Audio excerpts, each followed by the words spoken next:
Hello friends, ఇక్కడ చూస్తారు కదా రోడ్లు ఎంత ఘోరంగా ఉన్నాయో. ఇదంతా కూడా మొత్తం మేఘాలయ రోడ్లు అనమాట. పై నుంచి చూడండి వాటర్ ఫ్లో ఎట్లా వస్తుందో, రాళ్ళన్నీ తేలినాయి, ల్యాండ్ స్లైడ్ జరుగుతున్నాయి. ఇక్కడ పక్కనే చూస్తారు కదా మొత్తం బండి అందులో దిగవాడిపోయింది, అందులో పోయినట్టుంది. అప్పుడే ల్యాండ్ స్లైడ్ జరిగినట్టుంది. మొత్తం మట్టి అంతా కూడా కమ్ముకొని పోయింది. డేంజరస్ అంటే డేంజరస్ గా అయింది. ఇక్కడ చూస్తారు కదా బండ్లు ఇందులో ఎక్కినాయంటే ఎల్ల కూడా వెళ్ళవు. బాబా ఎంత ఘోరంగా అయిందంటే ఇక్కడ రోడ్ అంతా కూడా బురద ఇట్లా ఉన్నాయి సిచ్యువేషన్. చూస్తారు కదా ఎంత ఘోరంగా ఉన్నాయి రోడ్లు. కొండల పై నుంచి చూస్తారు వాటర్ అనేది ఎట్లా వస్తున్నాయి ఫ్లో. ఆ తడిసి ఆ బరువు తట్టుకోలేక చెట్లు గిట్లు ఉంటే, ఆ పెద్ద పెద్ద రాళ్ళు గిట్లు ఉంటే ఆ బరువు తట్టుకోలేక కింద పడతాయి.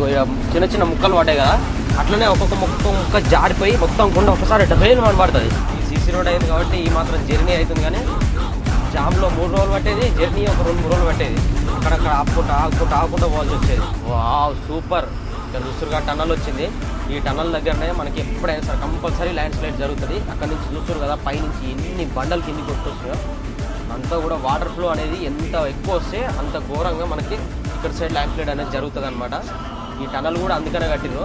ఈ ఏదైతే ల్యాండ్ స్లైడ్ జరుగుతుందో అది మొత్తం రోడ్ మీదకి వస్తుందని చెప్పేసి ఆ టన్నల్ కట్టిరు. వాటర్ కూడా చూడండి ఆ కాలువలోకి ఎంత ఫ్లో వెళ్ళిపోతుంది పైనుంచి వచ్చి. ఒకటే చిన్న టన్నల్ ఇక్కడ. ఈ రోడ్లో అసలు టన్నల్స్ అనేవి ఉండవు. ఇప్పుడు కొండలు ఇంత పెద్ద కొండలు అవన్నీ దాటుకుంటూ తిరుక్కుంటూ వచ్చినాం మనం ఇప్పుడు.